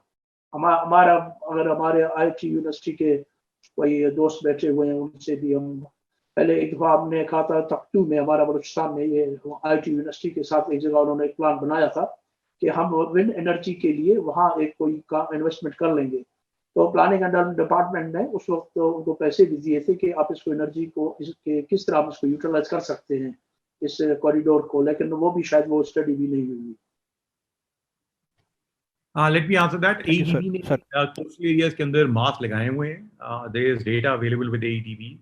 So if anybody wants, they can get it from AEDB. There's enough mass. World Bank program था. Another information for Balochistan government is that there's a locational study done by World Bank, millions of dollars have been spent. वो locational study के अंदर एक node identify करिए. The problem is not energy, के potential of energy. Balochistan, everybody knows potential. Coastal areas के अलावा अगर solar करना है, वो तो आपके कोयटा के इर्द गिर्द इतने बड़े इलाके हैं भाई, जहाँ पे हो सकता है. कोस्टल तो कोस्टल है, वो छोड़ें, अंदर आप लगा सकते हैं. अंदर के अंदर मसला ये है कि जहाँ पे बिजली बनेगी उसको इवैक्यूएट करना होता है, बिकॉज बलूचिस्तान के अंदर रिक्वायरमेंट अपनी है, तो उसको आपको मेन ग्रिड पे लेके जाना है. तो अभी एक लोकेशनल स्टडी हुई है जो कि वर्ल्ड बैंक ने कराई है गवर्नमेंट ऑफ पाकिस्तान के लिए, पावर डिवीजन के लिए, जिसके अंदर आइडेंटिफाई किया गया कि बलूचिस्तान के अंदर कोयटा में कौन कौन सी ग्रिड्स हैं. एक ग्रिड के ऊपर एनालिसिस हुआ है कि कौन कौन सी ग्रिड्स हैं और कौन कौन से सोलर एरियाज के करीब हैं जहां से वो बिजली इवैक्यूएट कर सकते हैं. तो वो काफी ज्यादा डेटा ऑलरेडी अवेलेबल है. तो मतलब लीविंग दैट अपार्ट कि government of Pakistan doesn't want to do anything, लेकिन बलूचिस्तान गवर्नमेंट को वो देखना चाहिए वो स्टडी. उसके अंदर एक ग्रिड के ऊपर बताया हुआ है कि इस ग्रिड के अंदर हम 50 मेगावाट ले सकते हैं, इसमें 30 ले सकते हैं. तो वो अगर बलूचिस्तान गवर्नमेंट देखे तो उसके ऊपर कुछ ना कुछ प्लानिंग कर सकते हैं. Thank you, sir. So moving on, जी सर प्लीज. जैसे अशरफ साहब फरमा रहे हैं, इस वक्त बलूचिस्तान ने LOI लेटर्स इशू किए हैं कोई 17 के करीब. एक दफा हमारी जो मीटिंग हुई, हमने ये पूछा कि भाई आप इसको मेन ग्रिड स्टेशन के साथ कैसे लिंक कर लेंगे, तो ये भी एक बहुत बड़ा प्रॉब्लम है। तो इसको जब आप अपने पॉलिसी पेपर को बना लेंगे तो ये चीजें भी काइंडली जरूर मेंशन कर लें कि किस तरह इन चीजों को, ठीक है बलूचिस्तान में, और ये बलूचिस्तान आप देखें तकरीबन ग्वादर से क्वेटा जो है ना कितना किलोमीटर है, फिर आप ये देखें कि इसके लिए अगर आप मेन ग्रिड स्टेशन से इनको लिंक कर लेंगे, जैसे पाकिस्तान में एनर्जी की क्राइसिस है, आप देखें आपके पंजाब में कितने यूनिट बंद हुए ये पिछले 8-10 सालों में, इसलिए बंद हुए कि वहाँ एनर्जी क्राइसिस था। तो ये तमाम चीजें आपको लिंक तो करने पड़ेंगे। या अभी क्वेटा से लेके, अब क्वेटा से हम अगर डेरा गाजी खान जाए भी कम से कम 500-600 किलोमीटर तो होगा, इसके लिए आपको ग्रिड चाहिए, ट्रांसमिशन लाइनें चाहिए होंगे। ये आप अपने, हमारी गुजारिश ये है कि ये चीजें पॉलिसी पेपर्स में इनको मेंशन होनी चाहिए। ताहा साहब, इसके हवाले से ये एक रिपोर्ट है हमारी पाकिस्तान इकोनॉमिक रिपोर्ट 2019-20 का। According to that report, the total installed generation capacity of Pakistan at 1920 is 37,400 megawatt, whereas the distribution and transmission capacity, as Mari Saab said, 22,000 megawatt. तो 15,000 का जो आपका है वो मतलब एक सरप्लस जो है वो आप उसको डिस्ट्रीब्यूट नहीं कर पाते हैं। तो इसके लिए हमें सिर्फ जितने भी हमारे प्रोजेक्ट्स होते हैं वो सिर्फ पावर प्लांट इंस्टॉलेशन की बात करते हैं, हम डिस्ट्रीब्यूशन की बात नहीं करते हैं। ये अशरफ साहब ने भी यही बात कही और हम भी यही कहते हैं कि गवर्नमेंट को जो है वो सिर्फ पावर प्लांट इंस्टॉलेशन की बात नहीं करें, हम उन ग्रिड स्टेशन की बात करें डिस्ट्रीब्यूशन के लिए जो है। इसी हवाले से हम कहते हैं कि चूंकि बलूचिस्तान जो है वाइड स्कैटर्ड है, वहां पर हम इतने बड़े प्रोजेक्ट्स करने की बजाय हमें छोटे प्रोजेक्ट, ताकि उनकी डिस्ट्रीब्यूशन का ज्यादा वो ना हो। अब गवादर से लेकर हम चमन तक अगर हम देखेंगे तो it is long stretch area, तो हम एक पावर प्लांट्स की बात ना करें, हम स्मॉलर प्रोजेक्ट्स की बात करें, जो ताकि उनकी डिस्ट्रीब्यूशन जो है वो जितना ज्यादा होगा वो उतना ज्यादा हमारे पास इकोनॉमिक एफिशिएंट होगा और इकोनॉमिक भी वो रहेगी हमारी। Thank you sir. Tanveer Mirza sahab ये यूपी विंड एनर्जी के डायरेक्टर हैं, he is in the attendees और वो कुछ कहना चाह रहे हैं, तो I'll just give the floor to him and he because he wrote down 3 or 4 questions, maybe he has something to add. Thank you जी। तनवीर साहब प्लीज़।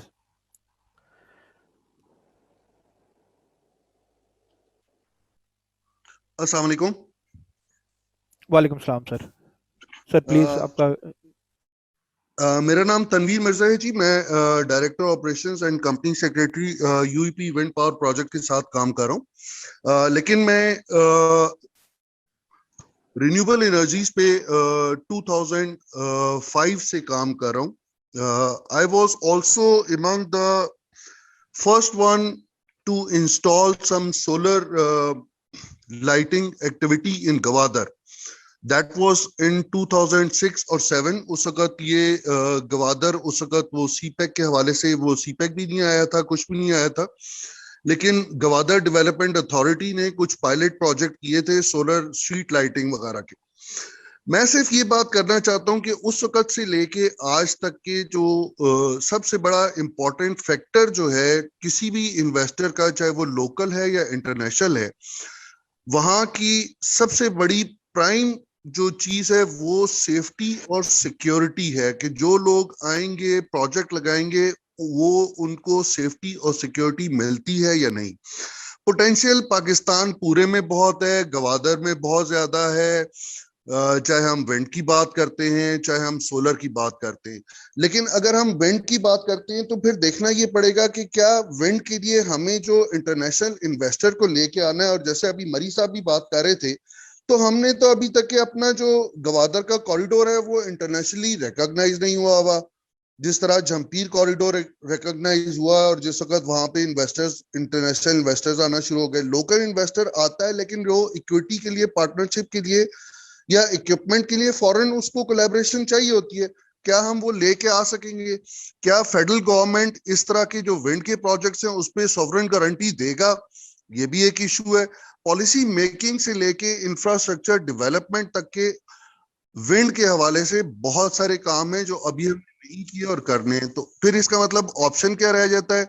آپشن جیسے ہم بہت ساری باتیں کر رہے ہیں کہ اس کا مطلب سب سے زیادہ پوٹینشیل جو ہے ہمارے پاس یہاں گوادر یا بلوچستان میں یہی ہے کہ ہم سولر کے اوپر جائیں, سولر الیکٹریفیکیشن کے اوپر جائیں, اور وہی اس وقت جو ہے فیزیبل ہے, کیونکہ جو اسکیٹرڈ پاپولیشن ہے اس کو بھی فیزیبل ہے, اور جو اگر ہم کنفائنڈ کر کے کریں گے تب بھی بہتر ہے. تو ہمیں زیادہ تھوڑا سا اپنی جو سوچ ہے اس کو فوکس کرنا پڑے گا کہ ہم بیسکلی اس بلوچستان میں کرنا کیا چاہتے ہیں اور کس ٹائم میں کرنا چاہتے ہیں, اور ہم کس حساب سے کرنا چاہتے ہیں. کہ کیا ہم پالیسی میکنگ کے اوپر بیٹھے رہیں تو پتا چلے گا سالوں سال بیٹھے رہیں, جیسے اشرف نے بھی بتایا تھا کہ یار یہاں پہ تو مصیبتیں اور بہت ساری ہیں. کیا اس وقت گورنمنٹ کے بہت سارے دوسرے ادارے وہ بجلی لگانا بھی اور انسٹال چاہتے ہیں یا نہیں؟ آئی فلی ایگری ود دیم, کیونکہ میں اور یہ دونوں فیڈرل میں بھی اور پروونشل گورنمنٹس کی مختلف ایجنسیز اور اینٹیز میں جاتے ہیں تو کوئی بھی انٹرسٹڈ نہیں ہے. تو ہمیں یہ ورائٹی بھی دیکھنی پڑے گی. So that is what I am seeing is کہ ہمیں تھوڑا سا فوکس ہو کے دیکھنا پڑے گا. سولر ایک اچھا آپشن ہے, اس کے اندر لوکل انویسٹر بھی آ سکتا ہے اور انٹرنیشنل بھی شاید آ جائے, تو اس کو دیکھیں, اور یہ زیادہ آسان بھی ہے. Thank you much. Thank you Tanveer صاحب. جی, موونگ آن, ڈاکٹر عبد السلام سر, any final remarks?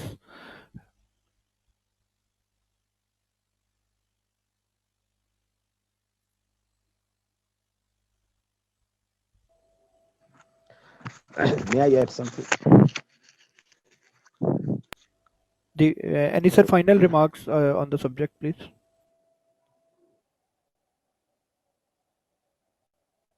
Hello. May Ji I sir, add we can hear something? you now. Okay, thank you.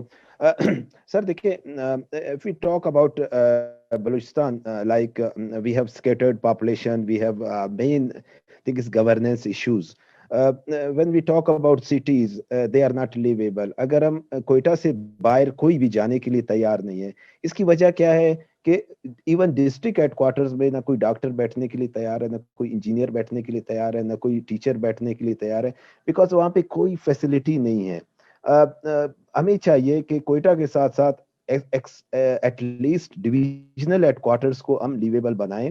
وہاں پہ گورننس کے ایشوز جو کہ چھوٹے چھوٹے ایشوز ہیں جو کہ سالو ہو سکتے ہیں, ان کو سالو کر کے, تاکہ یہ مائگریشن جو کوئٹہ کی طرف ہے, ہر کوئی کوئٹہ بلوچستان کا کوئی بھی شہری ہے چاہے وہ جس ایریا میں ہے, وہ کوئٹہ کی طرف آنا چاہتا ہے, بیکاز کوئٹہ سے باہر کوئی ان کو جو ہے وہ فیسلٹی موجود نہیں ہے. اگر اس حوالے سے ہم اگزامپل دیں, when I was in Germany, میں نے وہاں پہ ایک چیز دیکھی کہ انہوں نے اقبال, جو علامہ اقبال ہے, ان کو گریٹ فلاسفر کا کس لیے نام یا درجہ دیا ہے, ان کے نام پہ وہاں پہ اسٹریٹ بھی ہے, اور ایک آئیڈلبرگ یونیورسٹی میں چیئر بھی ہے, اقبال چیئر ہے, جہاں پہ پاکستانی پروفیسر جاتا ہے.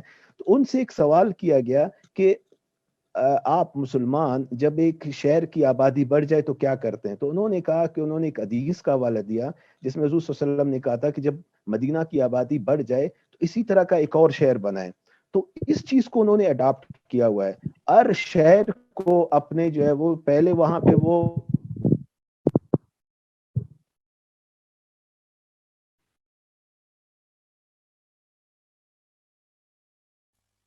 جی ڈاکٹر صاحب, آپ کی آواز نہیں آ رہی.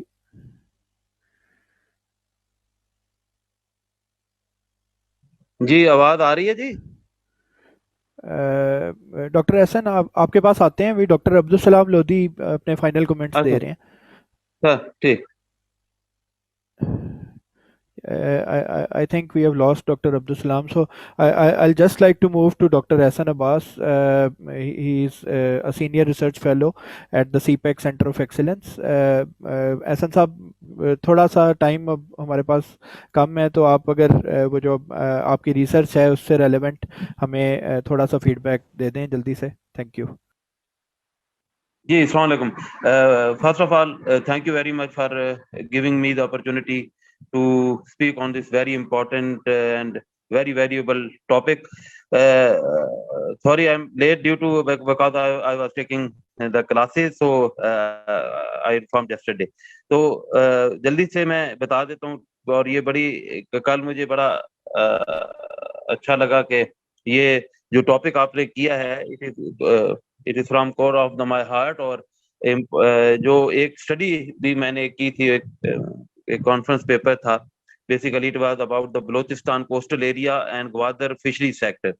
And we have basically highlighted the potential, value proposition and prospects for sustainable development in the coastal area of Balochistan.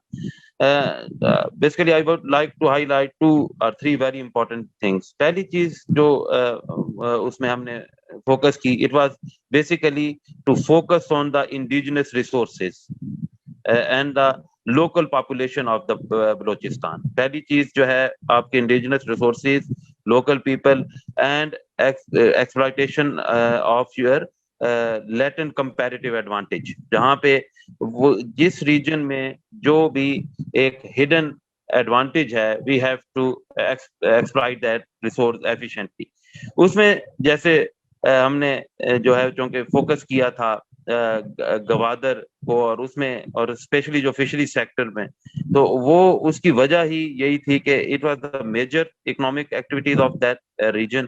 اور اگر ہم دیکھیں جو ہے اس میں پروونس کو, تو they had the 30 major fish receiving and processing fish units, or they are mainly situated near 8 large landing centers, جس میں گوادر ہے, جیوانی ہے, پسنی ہے اور مارا ہے. اور اگر ہم دیکھیں جو لارجسٹ آپ کی فشنگ سائٹس ہیں, and they account for almost 80% of the total catch, 59% of the total vessels and 58% of the fish fall. یہ کہ ورلڈ بینک کی 2013 کی ایک یہ جو اسٹڈیز تھی. بیسیکلی ہم نے اسٹڈیز میں وہاں پہ وزٹ کیا, ہم نے اس کی بیس پہ ہم نے ڈفرینٹ اسٹیک ہولڈر سے میٹنگس کی, اور اس کے بعد جو ہے ہم نے جو ہے وہ ان کی بیسس کے اوپر کچھ امپورٹنٹ ایشوز جو ہے وہ ہائی لائٹ کیے تھے, اور اس کی بیس پہ جو ہے پھر further we propose certain interventions, اور جس میں the most important thing or the most important role can be played by both the public as well as the private sector. تو basically جو public private partnership ہے, it is really important, جو کہ ہم نے وہاں پہ جا کے بہت ساری چیزوں کو ایکچولی جو ہے وہ وزٹ کرنے کے بعد ہمیں پتہ چلا کہ ایک تو جو بہت امپورٹنٹ چیز یہ ہے کہ they have the fish catch, but the laking area is about the fishing export, which has a huge potential, and the sector is growing but potential is not fully being realized.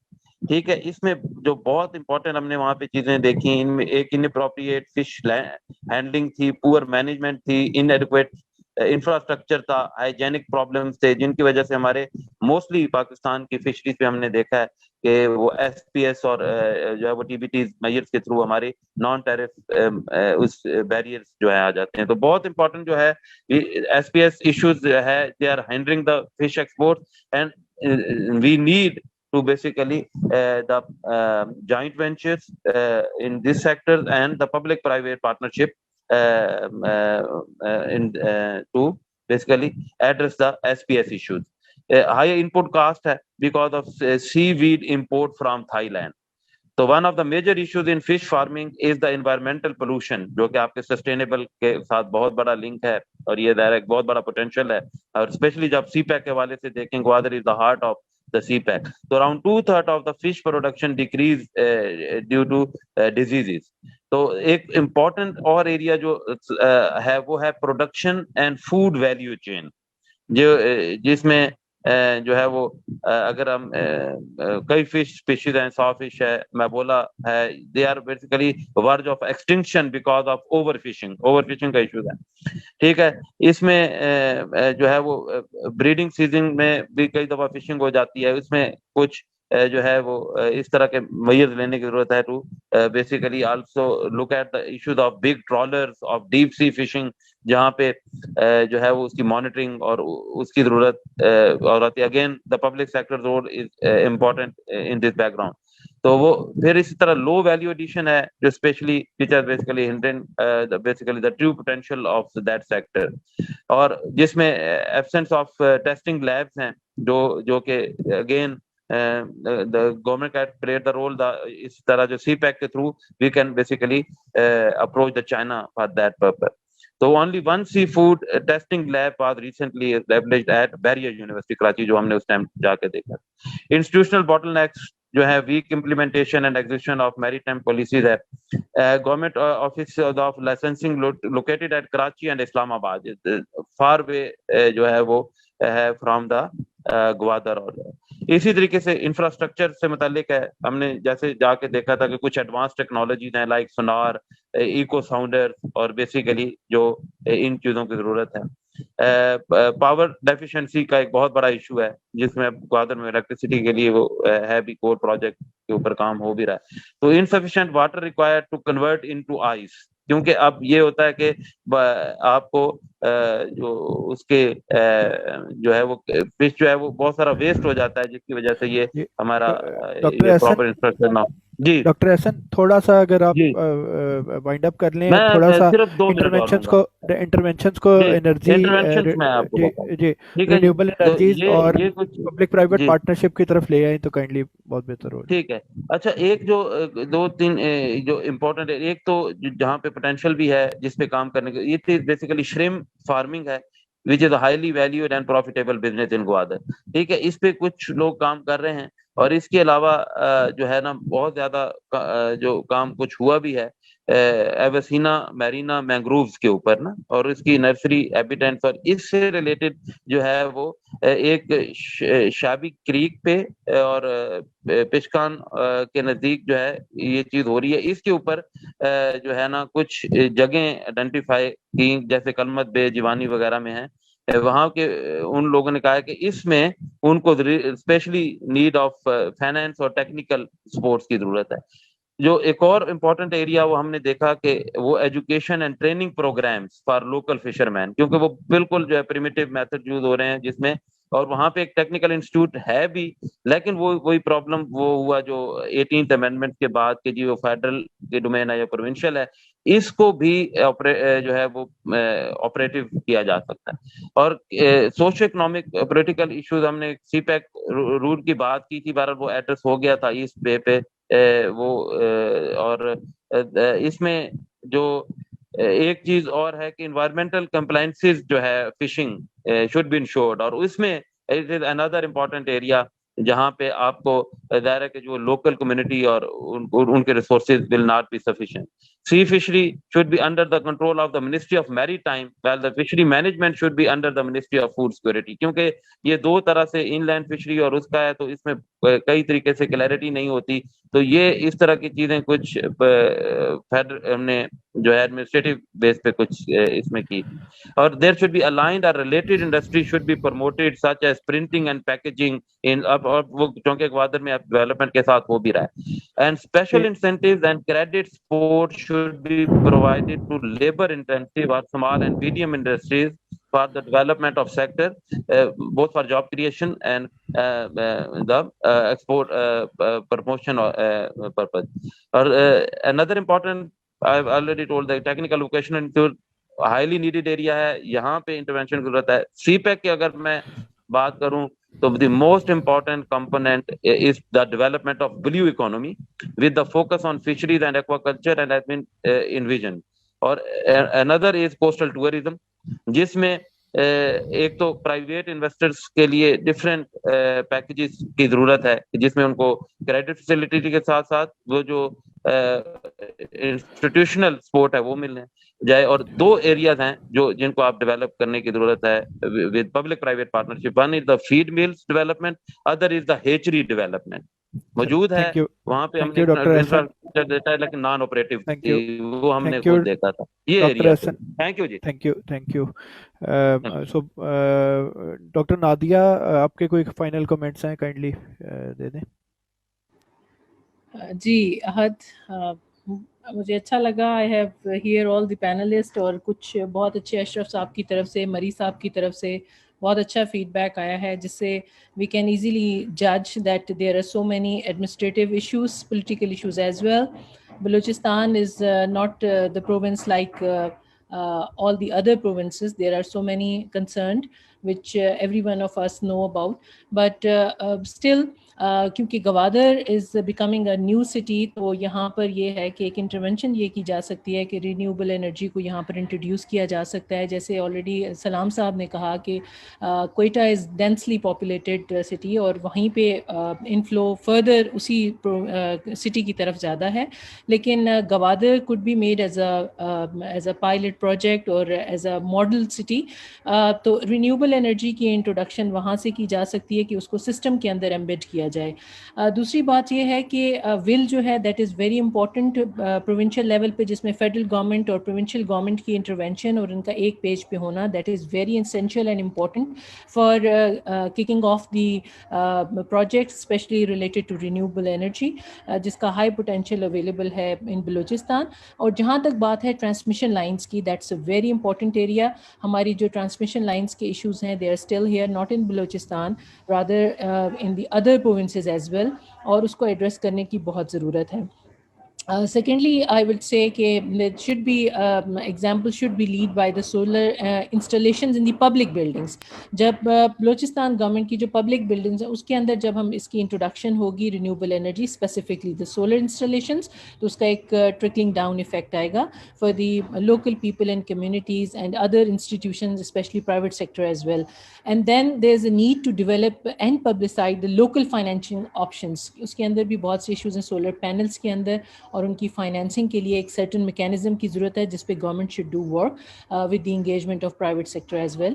And the most important area is to encourage the community solar projects, where I have already mentioned the clean energy project has already been done by the Asian Development Bank, جس میں چھوٹی, جس طرح سے ہم نے بات کی کہ بلوچستان کے اندر scattered communities ہیں, تو it's very essential کہ جو چھوٹی small level communities ان کو engage کیا جائے اور وہ خود ہی اس کو manage کریں, ان کو ownership دی جائے. ایکچولی جب ان کے پاس ownership ہوگی تو اس کے انفراسٹرکچر کی بھی حفاظت وہ خود ہی سے کر لیں گے. So these are the few key points which I wanted to share with all of you. Thank you very much.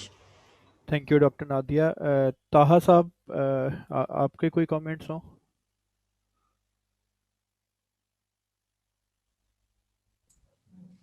جی, تو بیسکلی میرا بس صرف یہی انپٹ تھا کہ جس طرح اشرف صاحب نے بھی ابھی ہائی لائٹ کیا ہے, جو ڈسکنیکٹ ہے between the federal and provincial government, ہم نے جو ڈائلاگ کو انیشیٹ کرنا ہے اس میں بہت سارے فیکٹرز ان پلے ہیں گورنمنٹ کے, اور ان کو واقعی ہم مطلب اوور لک نہیں کر سکتے. جیسے فار ایگزامپل سیکیورٹی کا ایشو ہے, اینڈ تھنگز آر پروگریسنگ, مطلب اس کی اسپیڈ تھوڑی شاید کم ہو اتنی جتنا ہم پریفر کریں گے کہ جتنا کوئکلی ان چیزوں کو موو کرنا چاہیے اتنا نہیں کر رہے.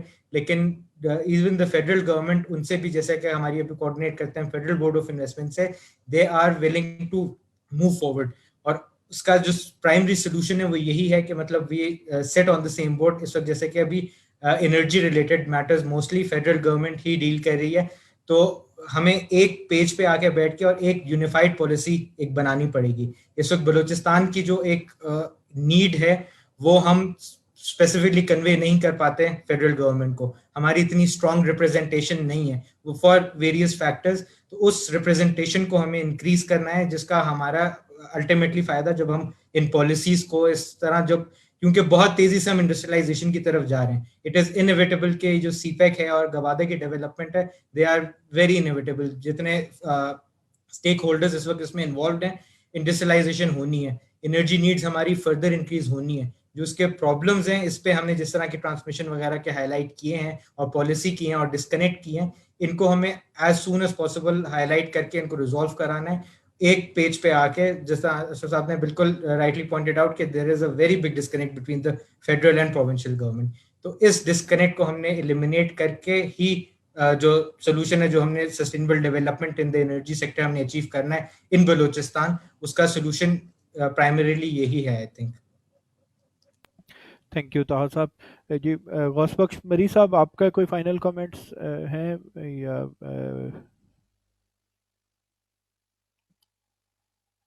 کتنے ایسے گاؤں ہیں جن میں بجلی نہیں اویلیبل, جو کہ مطلب 40-50 کلومیٹر سے بھی دور ہے اور 2-4 کلومیٹر سے بھی فاصلے پہ. میں یہ کہتا ہوں کہ ہمیں اسی طرح پرائیویٹ سیکٹر میں یا گورنمنٹ, کیونکہ ان لوگوں کو بجلی تو دینی پڑے گی. اب ہم مین ٹرانسمیشن لائن پہ لائیں گے, اس کے اوپر بڑا خرچہ ہوگا. ہم یہ کہتے ہیں اس میں جہاں بھی ہو जहाँ सोलर है तो हमको सोलर को वो करना चाहिए उस गांव में कि हर घर को बिजली और उसके 2-3-4 चीजें ऐसी हों कि उनको वो प्रोवाइड कर सके, जैसे टेलीविजन हो गया, एक फ्रिज हो गया, या उसके घर में बिजली हो गया, या कंप्यूटर लैपटॉप आजकल तो बहुत जरूरी है। अब आप देखिए ये कोविड-19 में जब आया था तो बलूचिस्तान में सबसे बड़ा मसला हमारे पास ये था कि वहाँ बिजली और इंटरनेट नहीं था, तो इसलिए हमने ऑनलाइन क्लासेस नहीं ली है। तो इसको मेरा ये ख्याल है कि ये एक तकरीबन 3000 गांव हमारे ऐसे हैं कि उनको ये बिजली नहीं है, और मुझे उम्मीद भी नहीं है कि हमें करीब करीब इनको कोई बिजली का सिस्टम दे सकते हैं।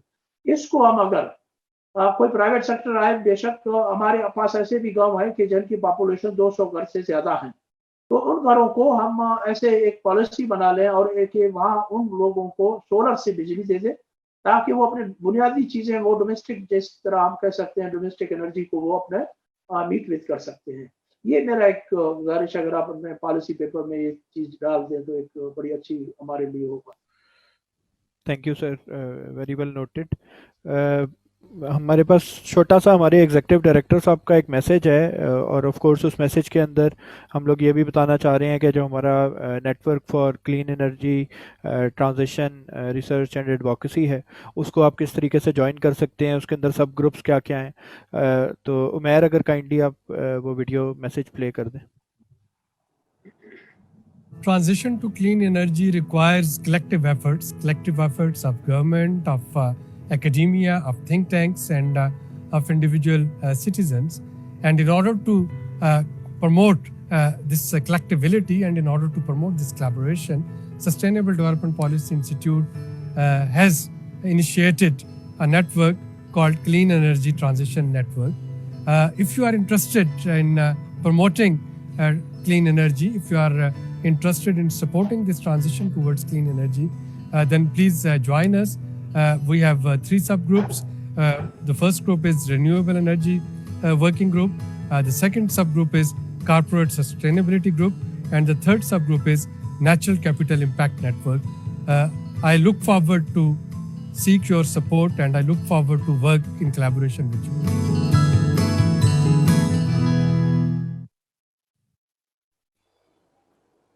Thank you Umair. सो इसके साथ ही जी I think we can conclude the meeting. अगर मैं 2 मेजर की टेक अवेज उठा सकूं, तो वो पहली तो मेरे ख्याल है पॉलिसी की कंसिस्टेंसी के ऊपर हम लोगों ने काफ़ी डिबेट की कि किस तरीके से हम इंश्योर कर सकते हैं कि एनर्जी या इकनॉमिक्स से रेलिवेंट पॉलिसीज़ जो हैं उनको पोलिटिसाइज ना किया जाए। एंड नंबर 2, आई थिंक जो बड़ा इंपॉर्टेंट आस्पेक्ट था, जो तहा साहब ने भी, अशरफ साहब ने भी उठाया, which this was the coordination between different departments within the province even, and also across the federation. So yeah, I think with these 2 takeaways and excellent discussion in the Q&A section as well, मैंने अपना email address भी chat box में mention कर दिया। It's ahad@stpi.org. Any comments, questions जो कि आपके बाद में भी जहन में आए, you can definitely send it to us. So with this, I will like to thank all our panelists and participants.